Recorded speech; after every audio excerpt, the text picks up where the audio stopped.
ఏం బెక్ sir? 1 ghee roast. Okay sir. Ghee roast అంటే ఫుల్గా నెయ్యి పోసేయడం కాదు, దోశని దోరగా రోస్ట్ చేసి లైట్గా నెయ్యి వేస్తే సరిపోతుంది. ఇప్పుడే చెప్తున్నా, దోశ తిప్పి వేయకూడదు, 1 సైడే కాల్చాలి. Okay sir. మినీ ఇడ్లీ ఉందా? ఇదే సార్. 1 ప్లేట్. Okay sir. ఏ సార్ ఎందుకు తొందర? కర్డ్ కూడా ఉందా? ఇదే సార్. 1 ప్లేట్. ధరణ్ బేక్ సార్. అంతే. Thank you sir. ఒక మినరల్ వాటర్. Okay sir.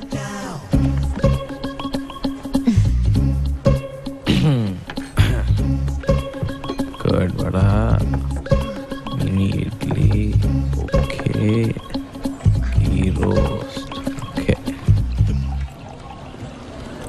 ఏదో మాట వరుసకు వద్దన్నాను, మళ్ళీ తింటావని ఒక మాట కూడా అడగరా?